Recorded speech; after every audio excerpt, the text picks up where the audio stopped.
Hey guys, it's Maddie and welcome back to my channel. Today we're going to get into me trying to get sober, starting my sober journey, becoming sober curious, however you want to phrase it. That's what we're going to talk about.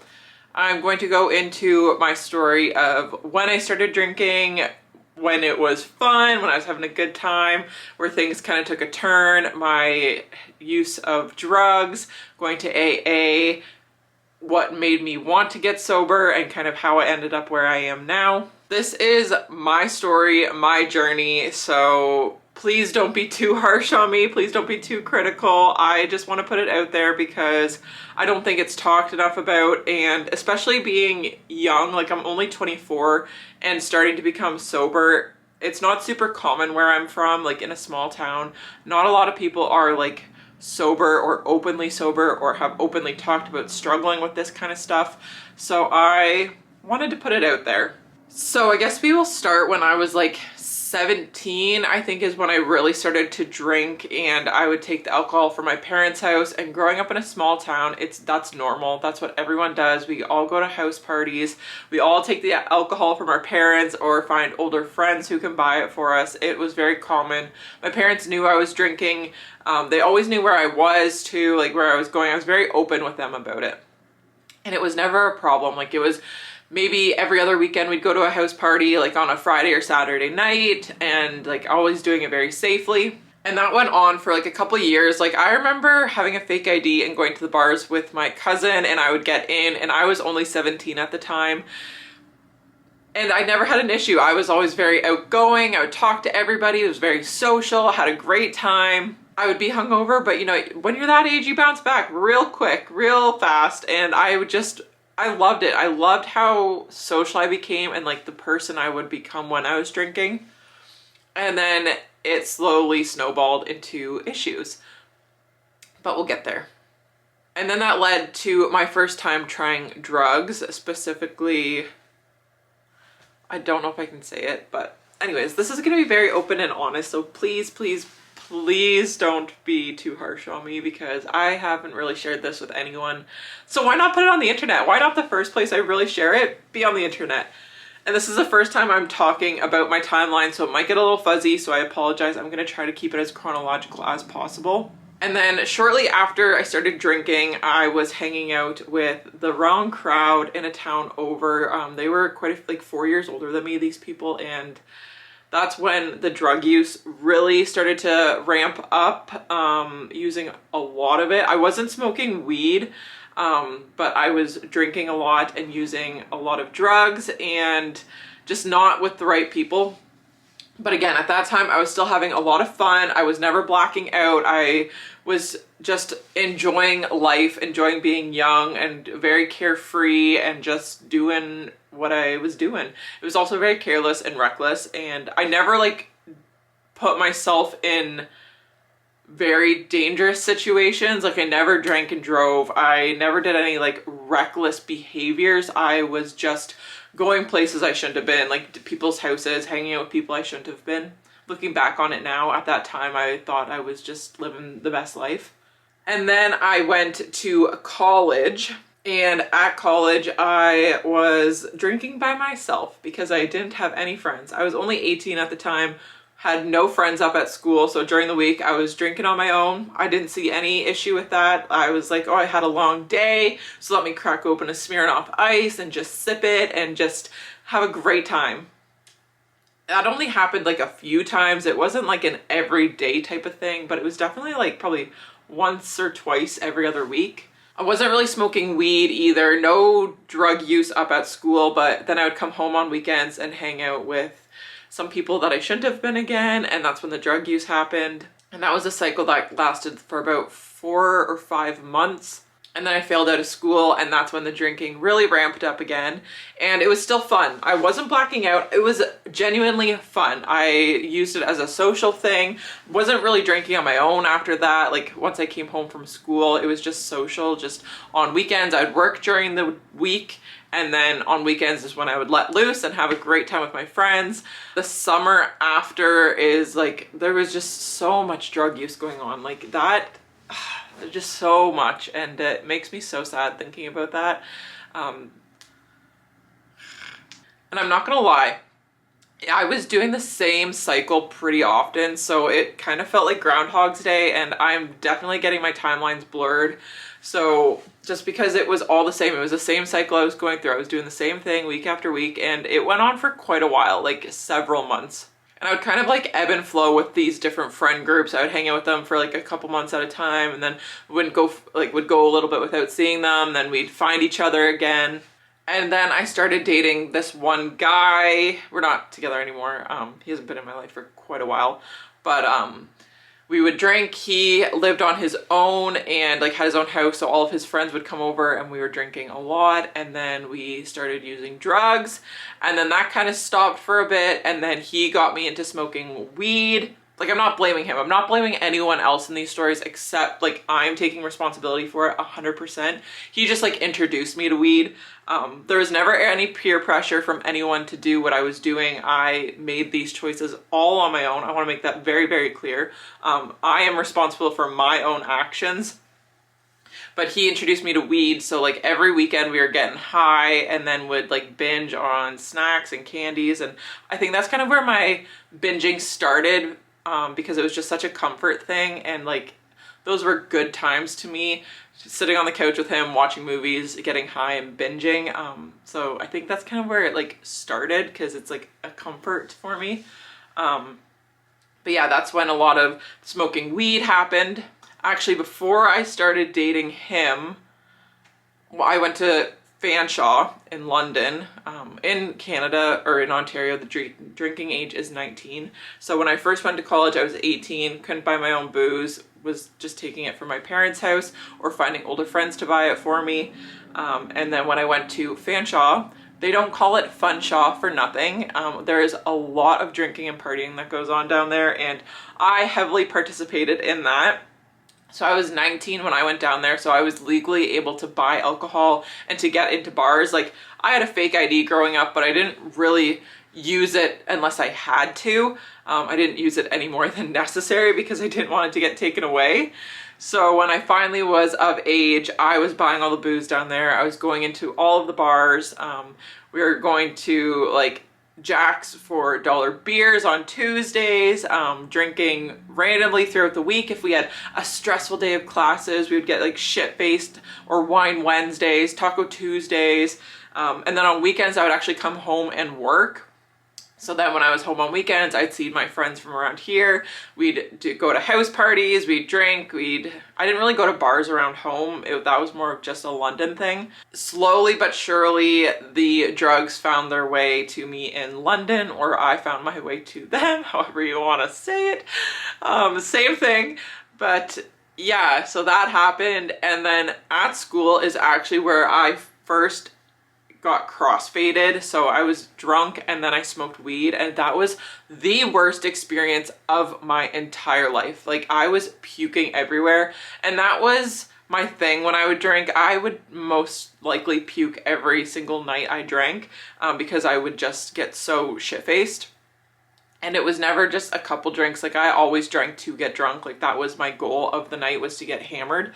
And I succeeded almost every single time. But then, yeah, drugs found their way to me at school, and was just spending a lot of time in the bar, spending a lot of money. My vaping, that's where I really got addicted to nicotine, was spending a lot of money on vapes. Wasn't really smoking weed at school, just a lot of vaping and a lot of drinking, and the drugs had kind of taken a backseat. Still use them every once in a while, but wasn't as prevalent as the drinking. That was huge. But especially in London, I ended up at some places I definitely shouldn't have been, like going home with guys, just putting myself in some dangerous and sketchy situations that I knew I shouldn't be in. But the drinking, I just wanted to keep up with everyone, and yeah, but it was still fun for me. I still didn't have a lot of like anxiety or depression at that point. Like, I was still enjoying drinking, still enjoyed going out, being social. Every once in a while I would black out a bit, but I didn't really think much of it. I'm like, oh, well, had too much to drink last night, but you know, it was still fun, still had a great time. Like, look at me, I'm such a cool party girl. Didn't think it was as serious as it was, and should have taken that as a big red flag that maybe I do have an issue. And then COVID hit, and then that summer, the first summer of COVID, I don't really remember. I think just a lot of drinking and a lot of drugs, just doing life. Then that boyfriend and I that I mentioned earlier, we broke up, and then it just spiraled. I started hanging out with that one girl again, doing a lot of drugs, doing a lot of drinking, and then it was COVID, so there was nothing to do except for house parties and to hang out with your friends at their place. I went back to school, but that was during COVID, and then I met another guy, and that is kind of where shit hit the fan, if I'm being honest. The drug use was at its all-time high. My drinking was at an all-time high. I was blacking out constantly. Like, I don't remember more nights than I do. I was so depressed. My anxiety was awful. My depression was very, very bad. I was self-harming. I was suicidal. I literally would rot in bed for days after going out because my work schedule, it favored the party life. I had Fridays and Mondays off, so for 4 days I was going hard, like drinking so much, and then I started smoking weed almost daily to sleep, because I thought it relaxed me because of the drugs I was using were a stimulant, and then the weed was a depressant, so it would bring me back down after. And I thought, oh, I'm so much more insightful when I smoke weed. I'm like really in tune with myself, and like, yeah, that's true, but I was abusing the shit out of it. And that cycle went on for a long time. Like, I'd be fucked up Friday, Saturday, Sunday, and then Monday was spent so depressed in bed that I literally could not get myself out of bed. I would sit there and just scroll social media, watch so much Netflix, a lot of TV, anything to distract myself from how I was really feeling. And the breakup with my first boyfriend was really, really traumatic and very hard on me. So I was looking for anything to cope. And then when I found this new guy, then I was like, oh, this is the best thing. Like, he can get me so much drugs. Like, he wants to live the party life just like me. Like, we're both wild. We can just do it together. And I was hanging out with all of his friends. I didn't really know who they were. I was just trying to fit in with them and like keep up with them. And I was like, oh, I'm such a cool girl. Like, all of their girlfriends don't like that they're doing this, but I'm different. I'm a cool girl. Like, watch what I can do. Like, I can keep up with them. Like, I was being a total bitch about it. And like, it makes me really sad. And I want to go hug that younger version of me and tell her it's okay and that you're going to get through it. But she was hurting. And I had a lot of like social anxiety, I guess, or just fears of abandonment. So I wanted to keep up with those guys to show that I can fit in and like be the people pleaser that I am. And it just wasn't healthy, to say the least. And then before I even stopped that, I like hit rock bottom where like, when at this point with my drinking, I wasn't really doing reckless things because I was with this guy. So I wasn't like going places I shouldn't be. Like, I was always with him, but I was saying things I shouldn't have been. Like, I was just spewing everything. Like, I had no filter. Anything I thought I would tell people, and I offended a lot of people. I said a lot of things I shouldn't have, and I just couldn't trust what was going to happen when I'd get to that point because I was blacking out all of the time, and I had no rein on what I was saying. I didn't know what I was saying. Like, I would just speak and I wouldn't think about it. I didn't like who I was becoming, so then I would drink more because then my social anxiety really heightened. Like, I couldn't function at a social place without having a drink or multiple drinks. Like, it was never just one drink. It was always so many. Like, I'd always be like, oh, I'll just have 3 drinks so I'm that right level of tipsy where I can socialize, where I don't overthink what I'm doing and I'm not super anxious, so I can be social and have a good time. Yeah, well, those 3 drinks turned into 13 very quickly, and I was blacking out and puking, or I was looking for my next line who had blow on them and like telling everybody everything about me, my whole life, and like asking questions and like just not being who I wanted to be. But that just pushed me even more to keep drinking because I'm like, oh, I'm so embarrassed. I'm so shameful of what I did last time I was out in public that I need drinks to get over that, roadblock. I need more drinks so I can forget about that and just be present here. And then that cycle would continue. And then I was still doing the same things time after time. And every time I'm like, I don't want to drink tonight. I don't want to drink at this social event. I don't want to drink. I don't want to do drugs. And then I would end up doing it anyways. Like I just got there and it's like my brain shut off and I forgot everything that happened before, forgot everything that led me to this point, and I'm like, well, screw it. Might as well just keep going now. And then after like one of my lowest points, I actually started going to AA for a little bit. I went to quite a few meetings and met quite a few people, and it served me for the time being. I don't go anymore, and I only went those handful of times, but yeah, I went to them, and at where I was at that moment, it's where I needed to be. But then life happened again, and I'm like, well, I'm fine to drink. Like I'm not actually an alcoholic. Like I'm not. I'm pretty certain it runs in my family, but that's here nor there. I was just so shameful and felt so bad about myself, was so embarrassed about everything that I had ever done while drinking, but I didn't learn from it because I still found myself in the same situations. And then at that point, I wasn't really smoking a lot of weed. I kind of gave that up. It wasn't for me. I didn't like being sleepy all the time. Like I still do it every once in a while. No, like maybe every couple of weeks I smoke weed, but nothing too serious. The drinking and the drugs were my choice. But I just saw, I would go through phases for a couple months there of like, where I'm like, okay, this is really ruining my life. I need to stop drinking. And then like it would just come back. Like it never lasted long. I was never serious about it. I tried to get sober a couple times, or like I wouldn't drink as much. But what I noticed is when I'm not confident. I have no self-confidence, like zero, like none, goose egg. So when I was at social places, I would be so in my own head, so anxious, where I would clam up. I wouldn't know what to say. I wouldn't know how to talk to people. I didn't know what to do. So I just probably came across like a total bitch who was like so closed off and didn't want to talk to anyone. But it's because I'm stuck in my head so much where I'm like, I don't know how to function like a normal person without a drink. I don't know how to be social without a drink. I don't know how to talk to these people without being at least a little bit tipsy.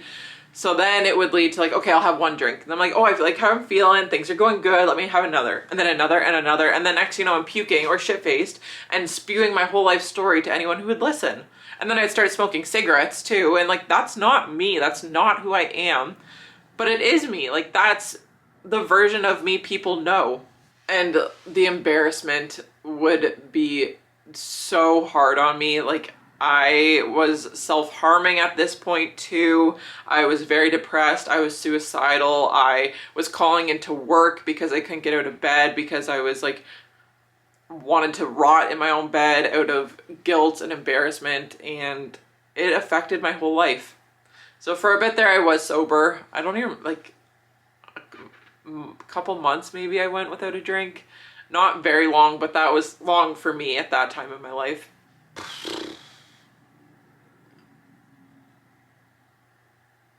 But it's like, I just couldn't give it up. I could not give it up no matter how much I wanted to, no matter how much it was ruining my life. I'm like, well, it's fine. Like, I would always just find an excuse to drink anyways. Or like, oh, I'll just have one this time. And then like, I'd have one drink at one point, and then the next time something came up, I'm like, see, I was fine. Like, I don't have a problem. Everything's okay. Like, let's just have more. Let's just have two. And then it was a snowball effect until I'm shit-faced. I hate feeling hungover. I like to be productive. I like to do things, and when I'm hungover, I can't. All I can think about is the anxiety from the night before, how depressed I am, how useless I feel, and I'm just like, I can't do this anymore. And that's how I ended up here. We were at a Buck and Doe this past weekend, and actually, I forgot to mention, for a bit there, I was a year and a half cocaine free. Drug free. I hadn't used in a year and a half, and then one night came up and I'm just like, fuck it, let's do it. So I did it. It was fine, like nothing happened. And I've heard a lot of people talk about like when they get sober, it's not their rock bottom. Like, it's just like they didn't know it was gonna be their last night, and it just was. Like, they usually hit a rock bottom and then keep going for a bit, and then even when it's not at its worst, it's like, okay, I've had enough. And that's where I'm at right now. This is me wanting to get sober. I'm going to set a goal for myself to be sober for a year. So today is April 15th. So April 15th, 2025.